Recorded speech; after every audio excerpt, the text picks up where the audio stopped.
Hi, I'm Roby, the producer of this film, The Young Outdoorsman. I feel there are some facts about this film that I should explain to you. It is educational, historical, and has some very unusual high adventures throughout the film. I have planned this film since the early 1950s. Many of the episodes were not planned, they just happened. Over 40 years of filming and 20,000 feet of film footage went into this production. During that period of time, I used 4 different kinds of 16 millimeter film stock coming onto the market. I have divided The Young Outdoorsman into 2 parts. To show and tell the complete story, I've cut the scenes short and fast changing. I believe anyone viewing this whole film will get a lot out of it. Now you will see why I especially dedicate The Young Outdoorsman to our son Elvin. Thank you. Your first experience in becoming a part-time or full-time outdoorsman may begin when you enter a junior marathon race. All age groups get a chance to enter the races and experience all the thrill and sportsmanship. Over 8,000 young sportsmen enter these marathon races at this time. This experience may get you started into some of the many outdoor sports now available.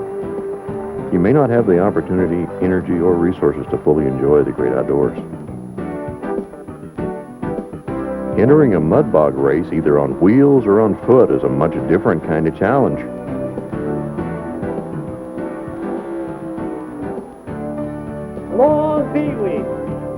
Entering a mud bog race on foot is usually for the young, tough, fun-loving sportsman, especially when there's a $10 bill waiting for the winner. Mud bog racing is only one of dozens of outdoor sports that's gaining in popularity in the United States and throughout the world. The winner, clinching the $10 bill in his teeth, is ready for a good hosing down.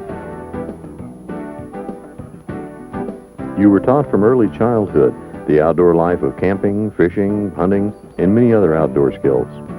Parents that were raised close to nature during the Great Depression of the 1920s and 30s were able to teach you firsthand many useful things about living the rough side of outdoor life. Through all the years, you choose to stay with the outdoor lifestyle of fishing, hunting, backpacking, and working in the great outdoors. This film is only part of your lifelong story, from the beginning to the end.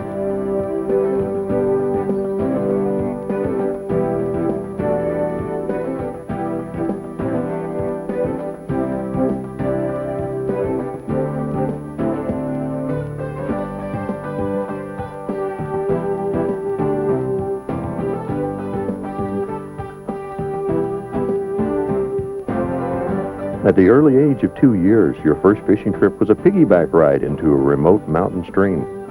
This was only the beginning of many fishing trips. Taken in this manner, it was the start of forming a lifelong, trustworthy bond between father and son.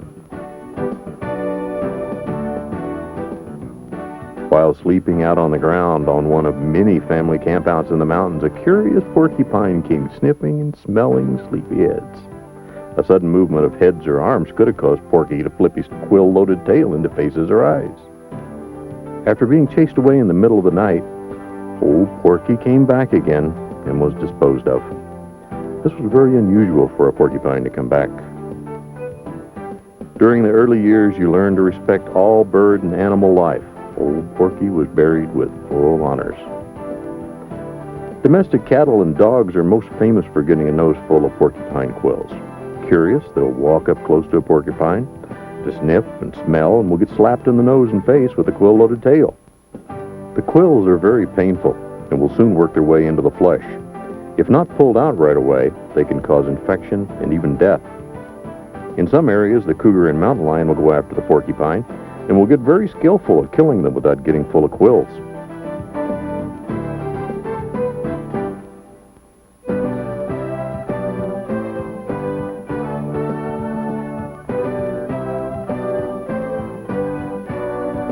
One of your fondest memories is getting your first dog. As a playful companion and watchdog, Old Spot proved to be both. A good country-raised dog is one that will stay home and doesn't chase deer or bother the neighbors. If they do, they usually don't last long.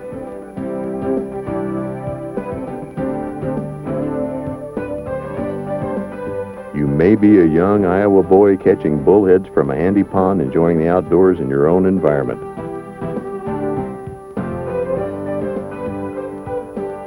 Having experiences such as this will long be remembered throughout your lifetime.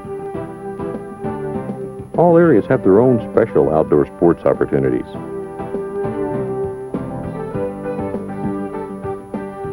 There are so many in their younger years that do not have the opportunity to enjoy the great outdoors.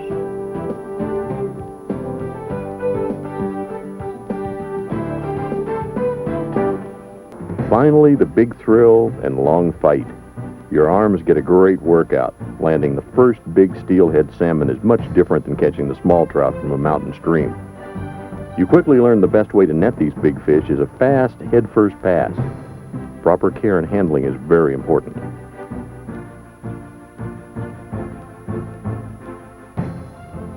Lunchtime on these cold winter trips is most welcome and humorous when stories are told.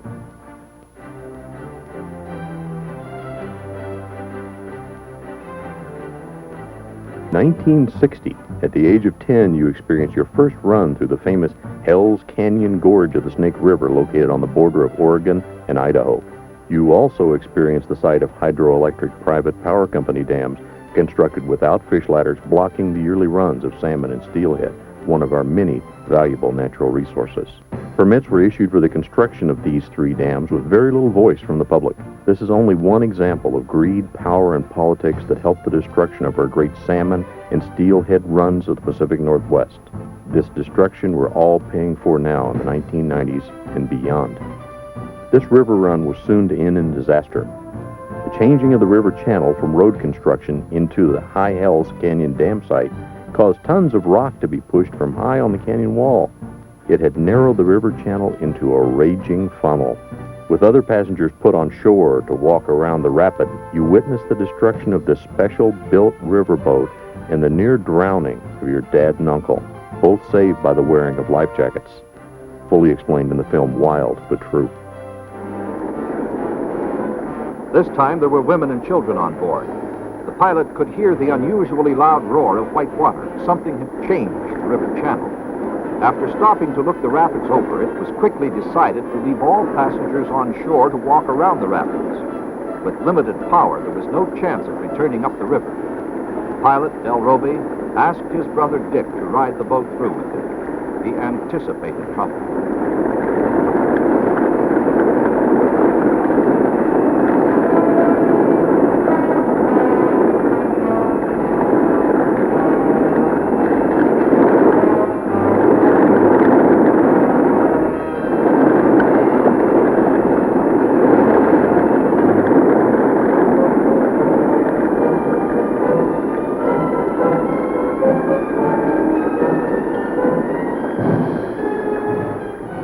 On shore were relieved to see the orange life jackets finally appear. Both men came up close to the boat. This action was caught on 8mm film by a passenger on shore, almost frozen with horror. Let's see again just what happened. The pilot was at the controls and Dick was inside the boat. Suddenly, the bulky motor cut completely out. Del tried to hold the boat straight down the center slick with one motor left. Lining up too quickly, he hit the only spot that could tip the boat over. 4 feet to either side, and the big Salmon River King would have made it. The pilot, Del, was washed overboard into the deep funnel of the rapid. As the boat tipped over, Dick underwent a nightmare experience. Trapped inside the cabin, he kept his head, found a window, and forced his way out.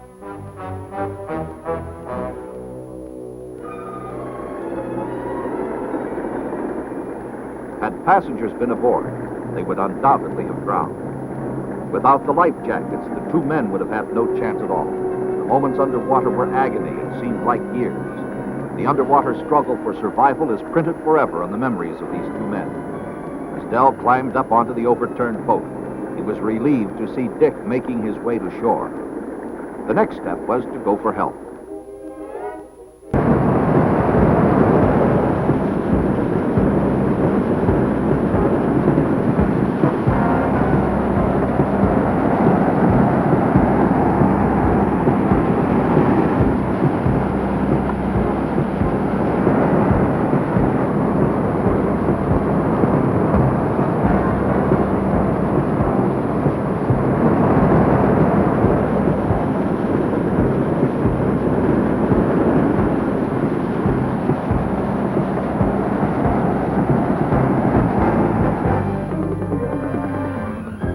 You learn early the value of hard work.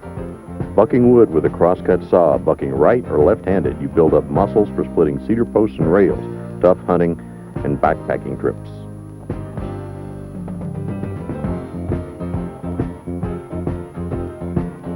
There are many things a young outdoorsman can learn at a Boy Scout Jamboree campout. Mainly, how to get along with others. Most importantly, you can learn more about gun safety. Anyone that wants to learn gun safety can contact any of the good organizations that teach it, such as the National Rifle Association and State Fish and Game Departments.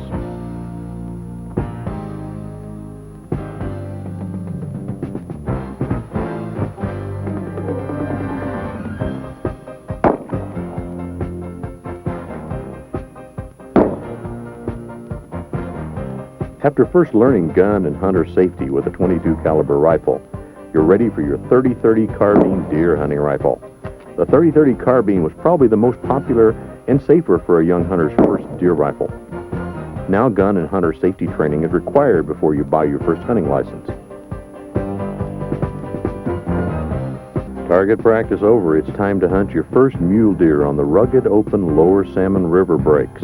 You soon learn it's hard to hit a little running, bouncing mule deer, and that 30-30 carbine is limited in long-range shooting.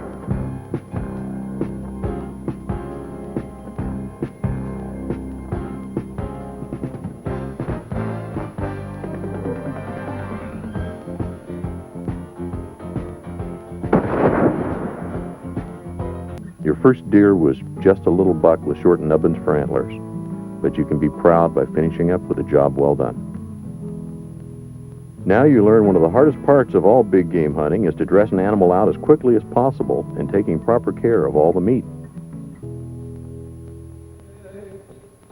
There are Native American tribes such as the Nez Perce of the Pacific Northwest that honor their young hunters, making their first deer kill. They hold special ceremonies inviting special guests, and gifts are exchanged with the young hunter and his family. This is usually the time he gets his first rifle. Catching small trout in a high mountain stream with friends. Enjoying a good campout, just being close to the outdoors and learning more about nature are some of your most enjoyable memories of many such outings.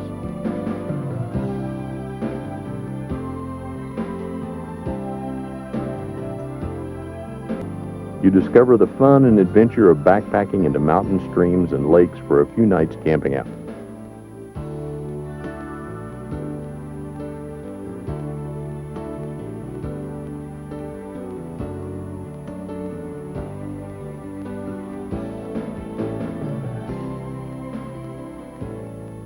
You are taught to practice good hygiene along the trail and around any campsites. This most importantly includes the practice of covering and hiding any human waste you may leave behind. There are several methods that can be used. Probably the most common method used is to dig a shallow hole with the toe of your shoe and then completely cover your waste. There is nothing more disgusting than to see a pile of human waste along the trail.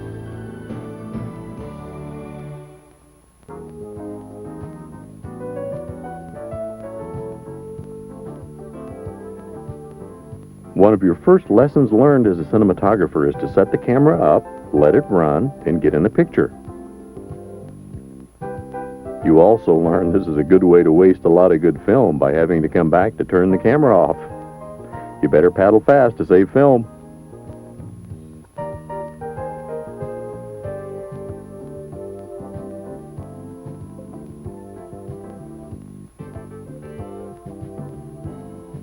Your fishing spirit is high, but only enough of these high mountain lake cutthroat trout are caught for a 2 or 3 day supply. You soon learn to carry a little emergency fire starting material with you on all your fishing, hunting, and backpacking trips. Knowing where to look for pitch from dead pine and Douglas red fir butts or stumps is very important for a quick, hot fire starter. After packing and covering the camp gear for the airplane to pick up later, you start the long 17-mile walk out to the trailhead. Your first long wilderness hike in one day you will always remember. Only the camera gear and fish were packed out. Hooking and landing your first sturgeon was a great experience added to the other outdoor adventures. sturgeon will usually break water only once while fighting. Using an ocean spinning reel with 20-pound test line, it didn't take you long to land a sturgeon this size.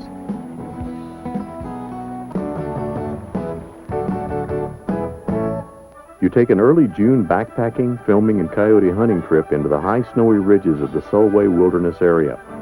Most of the snow is melted off and wildlife can be seen in many low elevation areas. Much of your teenage summer school vacations was spent on trips such as this where you could film and learn many things.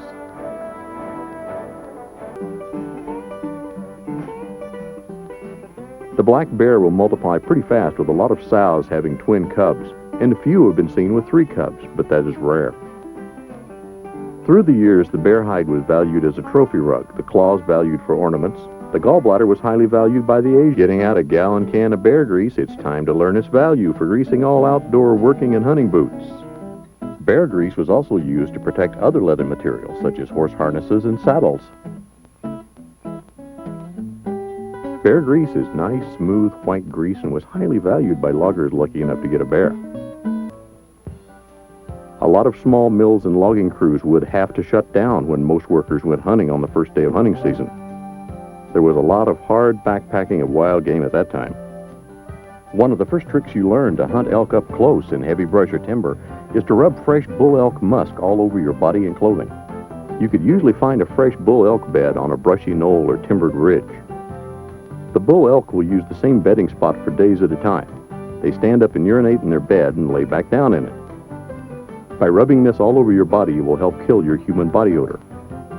This will help you to slip in close to the elk feeding or laying down. This bull odor doesn't make you too popular in elk hunting camps until you change clothes. But many times you have a successful hunt by using this method.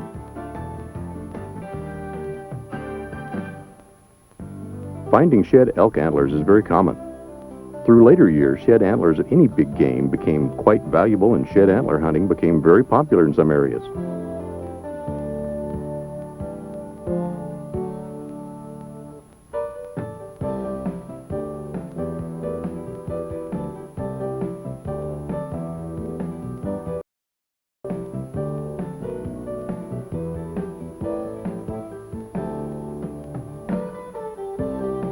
By now, you've killed a number of rattlesnakes on the lower big game ranges, learning to respect them but not to fear them.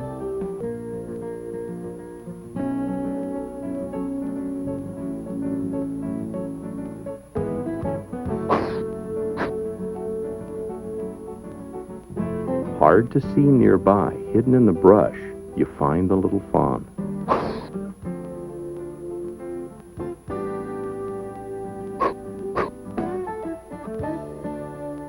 Like the calf elk, they do not put out much odor and are taught to lie still for protection from bear, cougar, and other predators. During this period of wilderness campouts, you would find many messy campsites left behind by other campers. You can clean up many of these campsites by burying the left-behind cans.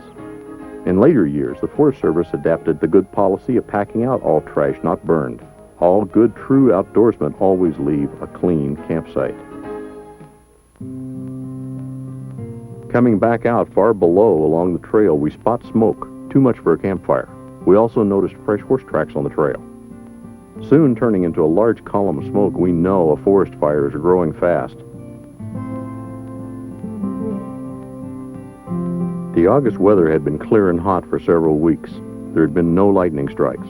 All indications pointed toward a man-caused forest fire. Perhaps a careless flip cigarette or something else. The fresh horse tracks in the trail explain part of it. Down closer to the fire, we get out of our packs to watch.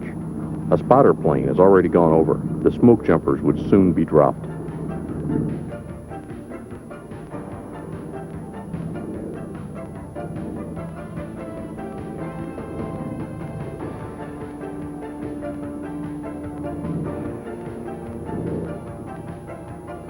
Within a few minutes, the smoke jumpers were dropped one at a time close to the fire.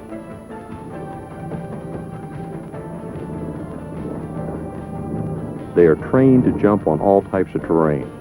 These rugged Rocky Mountain sides are one good example.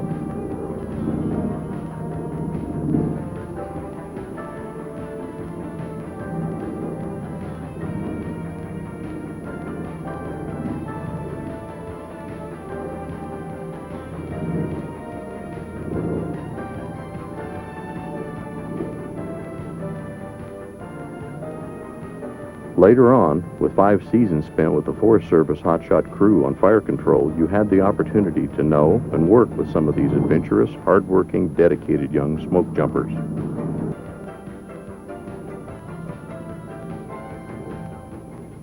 Getting closer to the fire, we see we will have to wait until the fire has cooled down and burnt itself out in the center where the trail went before we had a chance to go through.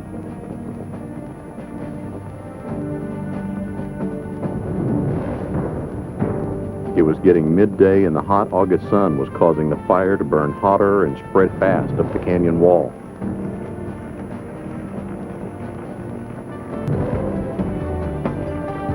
The sun was almost completely blotted out from the thick smoke, a sad sight. The only stand of virgin timber along the trail, destroyed.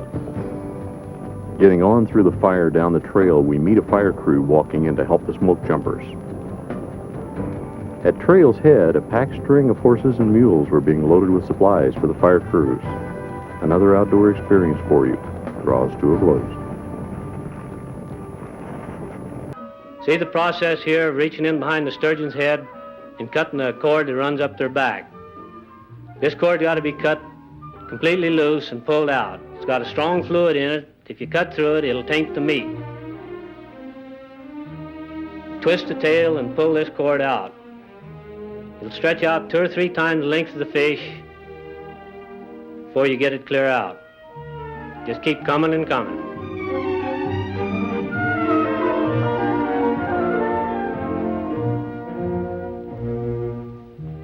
They claim there's a way you can fix that to eat it, but it don't look too appealing to me. Sturgeon has got a long snout. They suck all their food off the bottom of the river through this snout. They have no teeth, and there's no bones in sturgeon. They're a hard gristle or cartilage material. You notice the bony scales up each side of the sturgeon and up their back. They're a prehistoric fish left over from the early prehistoric age. They've still got this coat of armor carried over for the past ages. There's about 8 different kinds of sturgeon in the world. There's 2 different kinds on the Salmon and Snake River drainages. Notice the feelers right out on the sturgeon nose. They got feelers, they feel of any food before they suck it up. The first 12 years of schooling didn't interfere too much with your outdoor education and adventure, but there is college, 4 more years to go. One big chapter of your life was the many summers spent camping on small cedar salvage sails. Salvage from logging and forest fires and wind. Always being in the great outdoors, you choose the hard work of splitting cedar, working your way through school. Swinging a heavy splitting maul, making posts and rails all day long will surely keep you in good shape for the hunting season. There are lots of little tricks to learn in splitting cedar products to get the best recovery. You learn only by doing. Over the years, many of even the most skilled and experienced timber fallers have been killed, crippled, or busted up, especially on the steep Pacific coastal ranges. You split shake bolts from the select wood in the butts of snags and other cedar products from the upper, more knotty tops. 2 miles from the main road, an old, steep, narrow mine road was opened up by hand, getting down into this canyon to your camp. No dozer was allowed by the Forest Service. At that time, selling to many small cedar mills in the area, you yard the cedar out of the steep canyon in 4-wheel drive pickup loads and dump near the main Forest Service road on top. Later, you reload on a larger truck furnished by the mills. A lot of handling, a lot of work. Most of the yarding out was done in the cool evening up to and after dark. 3 full summer seasons were spent in this canyon, seeking your fortune, working down in the hole.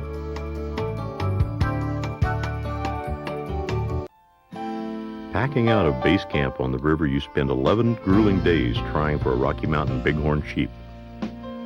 The sheep range is rugged, and the big rams are elusive after being hunted for a few years. You will get enough water to fill your canteen.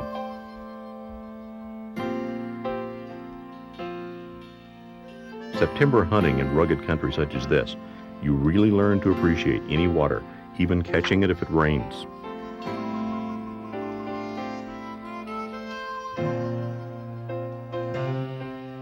You find the remains of a nice full curl ram. This could have been a cougar kill or old age with a tough winter that was just too much. Because of the hot, dry hunting season, the bighorn rams were all holed up in the steep, brushy, rocky canyons close to water. Your chance in spotting them was slim. Also, this area has had quite a lot of hunting pressure in the last few years. You have experienced and enjoyed a most rewarding hunting trip. Now to finish the trip, you break camp, pack up the boat, and head on down the river.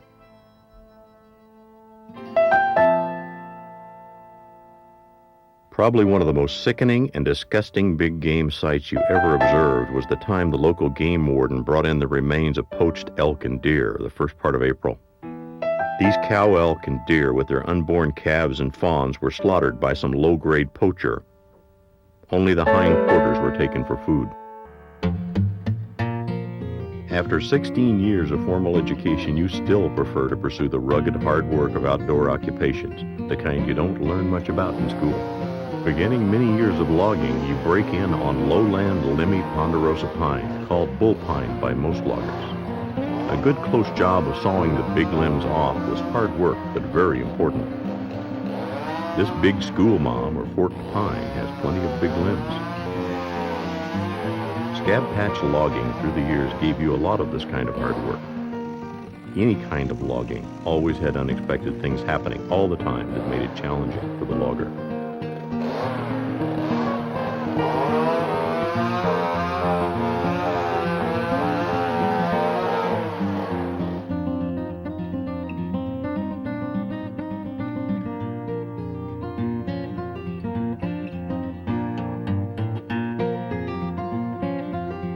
After noticing a bat flying from the forks of the pine, a close inspection shows that a small colony of bats made their home in a hole in the forks. You soon learn selective logging of small private stands of timber is safest and most appreciated after doing a good job. In the early years of logging, a logger had to have years of practical experience to become a good all-around lumberjack. Every year there are news releases of loggers getting killed, especially among timber fallers. Logging has always been a most dangerous occupation to follow. Working the steep slopes of the coastal ranges, logging rigging crews and fallers suffered a high accident rate. High-tech and more safety practices have made it much safer for the modern-day logger. Cleaning up a patch of messy blow-down pine is hard work and challenging.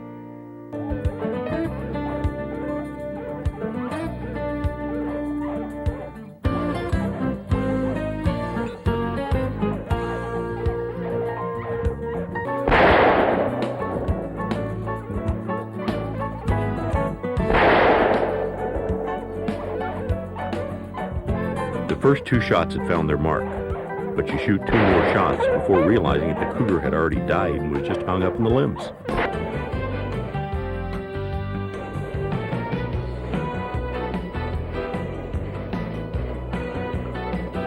A hatchet had to be used to chop out the undercut.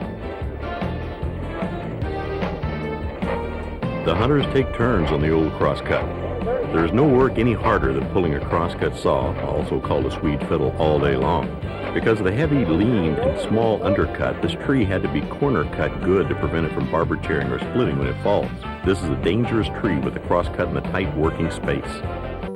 The mountain lion is about ready to take a ride. He's about ready to go.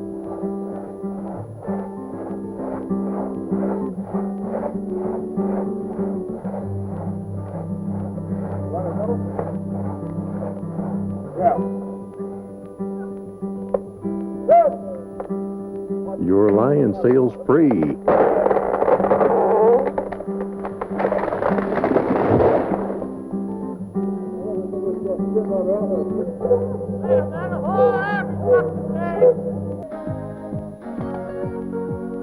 Through the years, the advancements in archery hunting have made it a safe, skillful, effective way to hunt.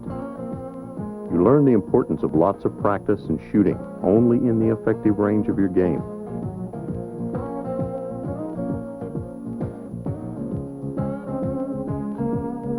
This young hunter has seen and learned a lot on his first archery hunt. You can well be proud of their trophies and meat from a tough but unusual mountain lion hunt. After the winter chucker season closes on the lower canyon breaks, going after the wily, fast-multiplying coyotes is a good off-season hunting sport that requires skill and stamina.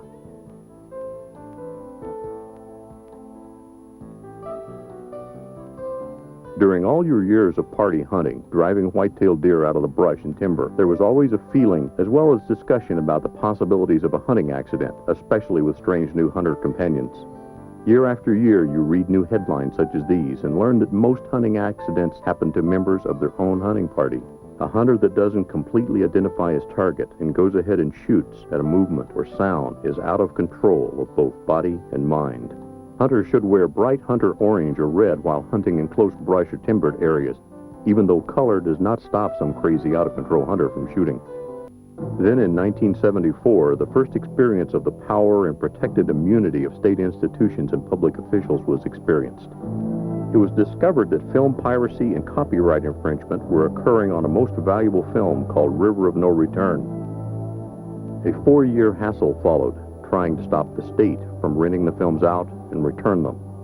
This film was one of 5 films selected by the Library of Congress for their permanent archival collection. To this day, in the 1990s, the 2 southern Idaho universities, Boise State and Idaho State, and the Idaho Attorney General's office are still holding the pirated 3 film prints. The Idaho State Attorney General's office adds injury to the problem with their smug reaction. Other public officials in Idaho are involved in thefts of other films. All recourse has been denied.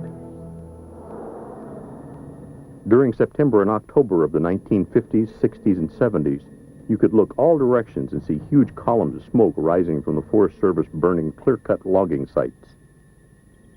You know that millions of board feet of good wood fiber are going up in smoke.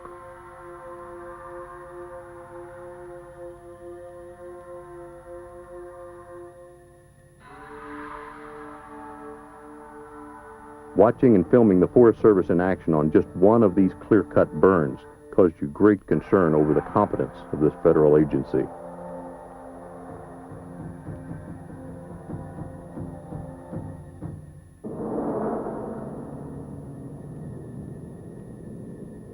You wonder why this practice of waste and destruction had not been exposed to the public before now, in the early 1970s.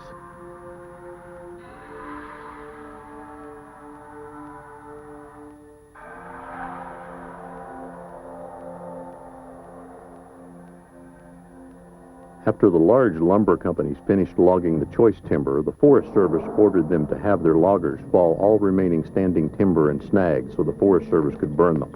Among this felled timber was a lot of valuable cedar, pulp, saw timber, and firewood that small salvage operators could have utilized. This was only one very small example of this practice going on throughout the Pacific Northwest.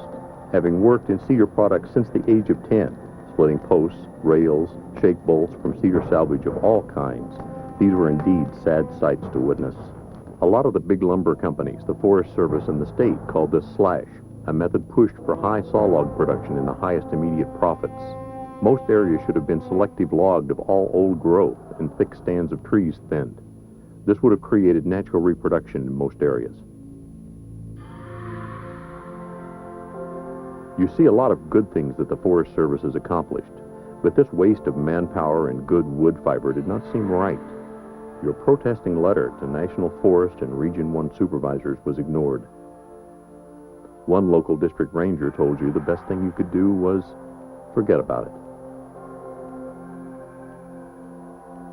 By not leaving men on nighttime fire watch on these clear-cut burns, many burns would jump the fire guard at night, and much adjoining green timber would catch fire. Most all the larger logging operators could see that this clear-cutting, slashing, and burning was wrong. But in fear of losing their contracts with the big timber companies, they just turned their backs on this practice and said nothing. Logging was only seasonal with the fall and spring weather shutdowns. They had to have high production so their crew of highly skilled, hard-working loggers could survive. Hundreds of thousands of dollars in expensive equipment had to be maintained and paid for. Most loggers could have done a good job of selective logging had they been told to do it and had gotten paid the right price with an honest scaling system. All salvage material and dead snags could have been skidded and decked at the same time of the logging operation.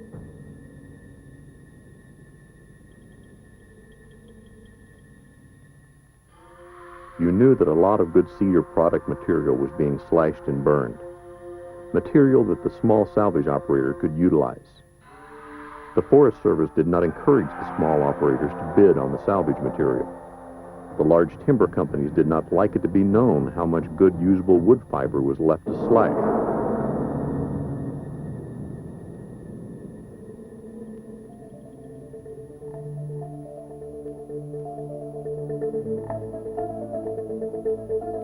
Year after year, the slashing and burning continued. Nothing was being done to stop it. No one would speak out. Local news media just kept quiet. A lot of this clear-cut burning was done in September. Sometimes the weather would change and get too hot to be burning. Then quite often the fire would spread into adjoining virgin timber.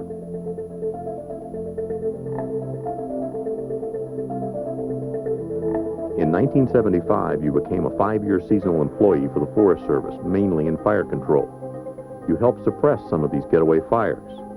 You also were ordered to help set some of these clear-cut logging sites on fire. Along with all the other forest fires you worked on, you experienced the good and the bad in Forest Service fire control. The good feeling, working with other dedicated young men in suppressing fire encroachment on people's homes, and the thanks you received.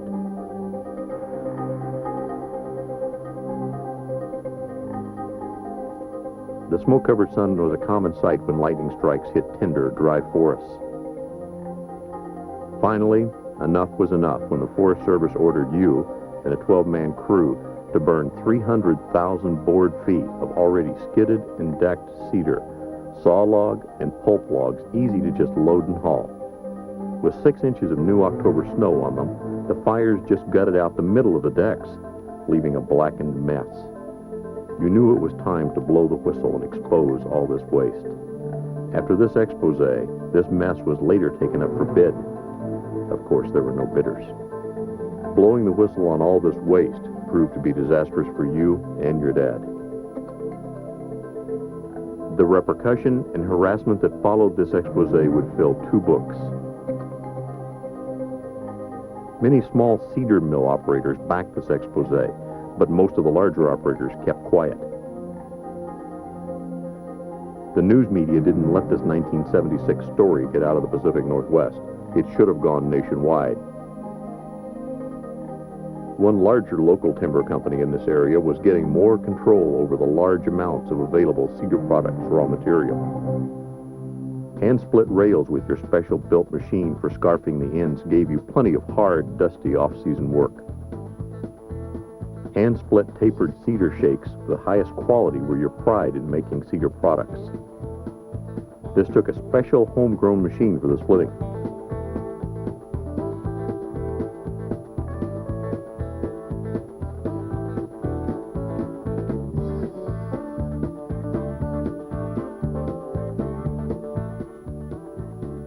Only a small operator could make a marginal profit cleaning up small salvage sales. The restrictions started to get tougher and more stupid by the Forest Service. You were ordered by the Forest Service to take all cedar salvage out in round log form, and good chunks of split or busted cedar were to be left to waste. Of course, we had to ignore such regulations to clean up the salvage sale. Millions of board feet of good wood fiber, such as pulp, saw logs, and cedar products that were piled as slush from clear cutting were burned, just in this one area of Idaho. This was going on all over the whole Pacific Northwest.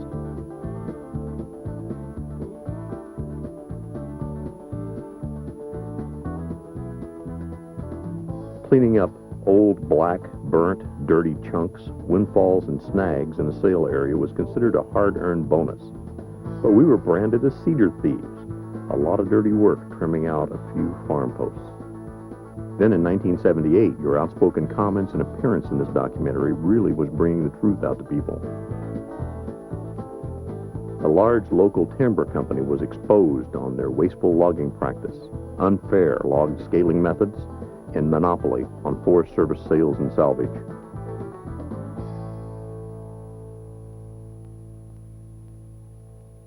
Then big business, power, money, and politics again. KUID Public TV was forced to stop showing the documentary Cedar Thief. Within a year, the filming crew and station manager were looking for new jobs. As provoking harassment gained momentum, the Forest Service wasted much time, money, and manpower checking our small salvage sales areas. In August 1979, a large clear cut was scheduled to be burned with already decked pulp, saw logs, and cedar. Our protest won us the sale, with less than 2 months' time to get it salvaged. Early September, the Forest Service burned 15 decked truckloads of our bought and paid-for sale. We were issued 10 load tickets with a verbal agreement to make good the salvage in another area. Then came the sting with the charge of cedar thief. The illegal search and seizure of 2 truckloads of your best burnt cedar product logs from your fenced cedar yard were creating an awfully provoking situation. This stupid search by 10 to 12 Forest Service personnel went on for 10 days. Although acquitted by a federal jury of the cedar thief charge, the seized logs were never returned and were sold by the Forest Service. Individual signed affidavits stated the Forest Service was still going to get Del Roby. So in 1981, 1.5 years after the first charge, they shopped around to find an overzealous prosecutor to bring the same case, same load tickets back into state court. The charge? Hauling saw logs with pulp load tickets. To all operators, large and small, that was a standard practice. The judge soon dismissed this charge. Double jeopardy was plain to see. So you win 2, but you really lose everything. All recourse for recovery was denied, and we were soon forced out of the logging and cedar products business.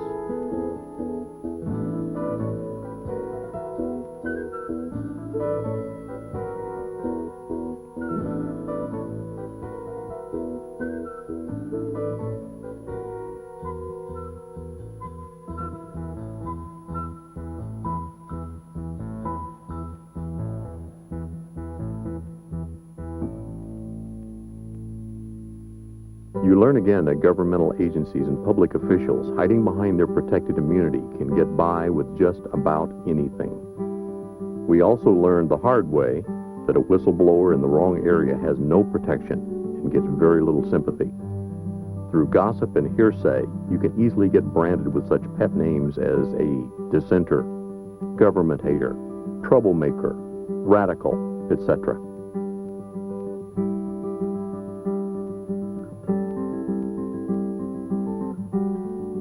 News attempts to expose all the burning and waste from clear cutting didn't get far on the national level, so the burning and the waste went on. Now it seemed necessary to try and stop any more illegal search and seizures. You helped put up a well-meaning sign going into the fenced-in small cedar yard and mill site, a good tourist attraction, painted on both sides. But the harassment went on and continues up to now in the late 1990s.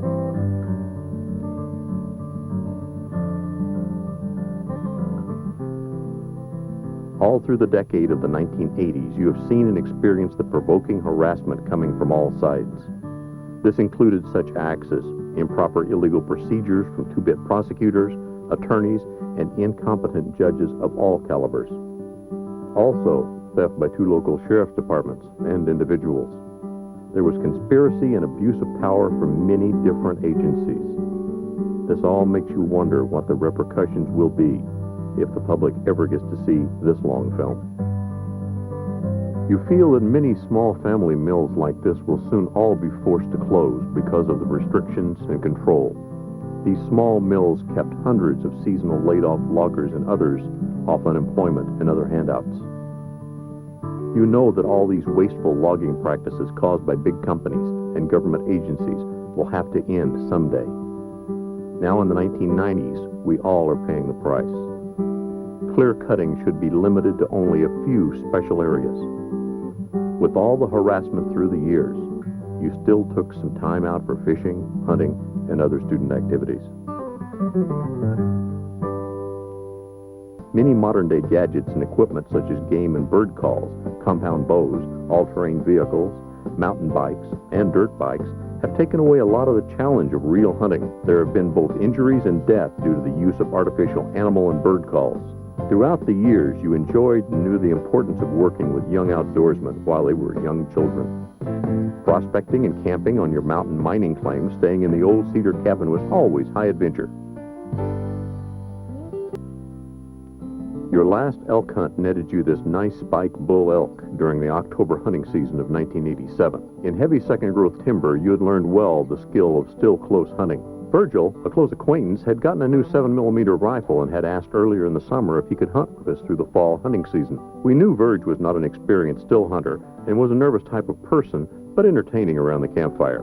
We decided to bring him into our fall hunting camp. You noticed how wild Virg was with the skinning knife. Virg had a bad back, so we always put him on a stand to try and flush elk to him. We always hunted hard, out early, back to camp late. Every morning, Virg would always ask if we thought some hunter would shoot him with this kind of clothing. We always replied, not unless he was a crazy hunter that didn't know what he was doing.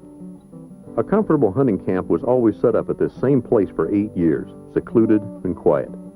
A cozy 8x10 wall tent, a thick layer of straw for our sleeping bags, room for cooking, a good, hot, early morning breakfast, a large fly-covered, the outside happy hour, and supper cooking area. We had made a movable outside fireplace from a 55-gallon oil drum. It could be moved around to keep the smoke out of your eyes and was good to keep food warm. It had a brick bottom and split-open fly sides for heat reflection. It had been used for many years on all kinds of campouts. By now, the last day of our elk hunt, Virg was starting to imagine he heard elk walking and running in the brush and timber close by his stand. We told Virg that there hadn't been any elk there. It was probably his imagination. But Virgil insisted he had heard elk running. His dangerous signs were showing up, but Dell didn't realize the fact. We had tried hard to flush an elk to Virgil on his stand, but now the general elk season over, we had to get our elk meat home and cut up for the freezer and canning. We gave Virg one half of one elk. We had decided to leave our camp and come back in 2 weeks for the late November deer hunting season.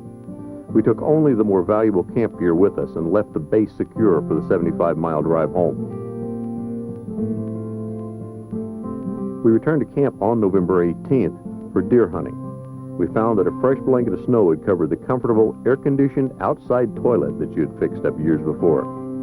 Most hunters during this time of the 1980s would not camp out like this, but would stay in a stuffy old trailer or camper. A lot of hunters short on time who had the money would hire outfitters to pack them back into comfortable backcountry camps. They didn't have to worry about getting any gear or food ready, only their personal items.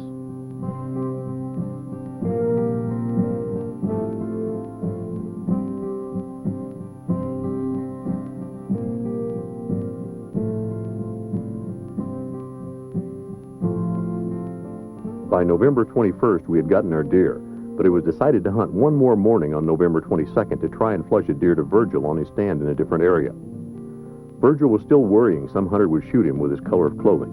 We assured him that any experienced hunter would surely identify his target, that a man don't look nothing like a deer, but if he was still scared, he should wear something bright to be safe. Then we would always ask him, "You are not going to shoot one of us today, are you?" Virgil would assure us, "Oh, you don't have to worry about me."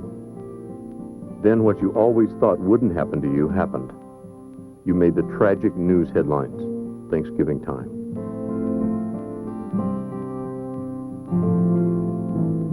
The following graphic scenes were reenacted by Roby. Early the morning of November 22nd, 1987, Virgil had dropped Dell and Elvin on top of the long ridge. Virgil was to take the pickup back down on the lower road and get on a stand where Dell had instructed him to stay.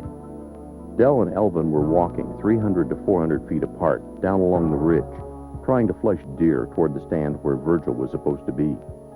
Not knowing that Virgil had never gotten on his deer stand but had just kept hunting 1/2 mile on up the ridge towards us, Elvin was noisily walking an old game trail approaching a small thicket of second-growth fir. But Virgil was already hidden in the center of the small thicket. As you look into the thicket, you may have seen Virgil, but too late. About 80 feet away, a loud shot. You holler loud. "Hey!" You stagger a few steps. Gently laying your rifle down, clutching your chest, taking a few steps, you sit down. Life is fading fast now, with all working organs inside your chest blown to pieces from the 7mm 150-grain slug. The pain. You cannot suck in any more air. Your dad answered your hollering 150 yards away, but you could not answer. Everything was quiet. Virgil was in shock. He did not answer Dell and claimed later he did not get over to you for approximately 3 minutes after he had shot you. Gasping for air, you pass out. Virgil had shot what he thought was a deer. 150 yards away, your dad, still puzzled, he did not think that something like this would happen to us. Checking his watch, it was 8:30 a.m. Your dad thought the shot and the hollering was a signal that you had flushed a deer, a signal we had used before. Another half hour the hunt was to be over, with all of us meeting back at the pickup to go and break camp and go home. Your dad hurried down off the mountain to the pickup where Virgil was going up and down the road hollering. The bullet had struck you in the lower right side of your chest below the nipple. The lead core exploded into hundreds of tiny pieces inside your chest, instantly destroying all vital organs. The jacket lodged under the skin below the left shoulder blade. You totally bleed out inside your chest cavity. No outside blood. Had you been wearing hunter orange or red, it might have brought Virgil to his senses, but a hunter with a hopped-up ego to shoot something will shoot anyway. Knowing how well you always took care of your rifle and how well it was laid down on a soft bed of moss and short shrubs about 10 feet away, Dell had to believe Virgil when he said that he had not moved your rifle. But he also told some things differently. Virgil also claimed he didn't hear you holler at such a short distance of 80 feet. Your dad had used your camera to take pictures of you at the scene, but they were confiscated by 2 sloppy sheriff's departments along with some of your other valuable hunting gear and not returned. Another long, rotten story. You and your dad wore almost identical clothing. Your red checkered wool shirt would have shown up good through Virgil's 9-power rifle scope at this short distance. Some may call it buck fever, but a hunter in this frame of mind is deadly. They never miss. It can hardly be called an accident. It is loss of mind control. Virgil's line of fire flagged out by the investigation shows clearly what a hunter with uncontrollable mind and ego can do. You or any hunter do not look anything like a game animal when properly identified. Any hunter can be proud to return to camp and say, well, I passed up a shot today because I wasn't 100% sure just what I saw. That is much better than pulling the trigger first, then saying later, I thought I saw a deer, and ending up with a tragedy like this. You knew that Virgil was getting too dangerous to hunt with, but you didn't say anything to your dad. You always trusted your dad's decisions. We had always believed and enjoyed the freedom of choice in hunting clothing to wear. But the strong advice we can give other hunters is to wear some bright clothing, like hunter orange or red, especially in close, brushy, timbered areas. Don't hunt with a hunter with nervous, quick actions, or imagining they hear game close by, or afraid that other hunters will shoot him. But most of all, avoid a hunter companion that won't stay or get on their stand, and be sure of what you shoot at. To beat a new snowstorm blowing in, your dad brought you off the mountain on a crude travois stretcher before darkness set in. You would hope that experienced hunters, or young hunters just starting out, will learn from viewing these graphic, tragic scenes from your last outdoor experience. And the lessons learned will help prevent other tragic experiences such as this in the future. On the mountain, there is a marker. Your dad had planned the filming of The Young Outdoorsman since the early 1950s, and you had helped in the filming for 30 years. But it was not supposed to have an ending like this. Yes, we know that a true young outdoorsman has passed this way.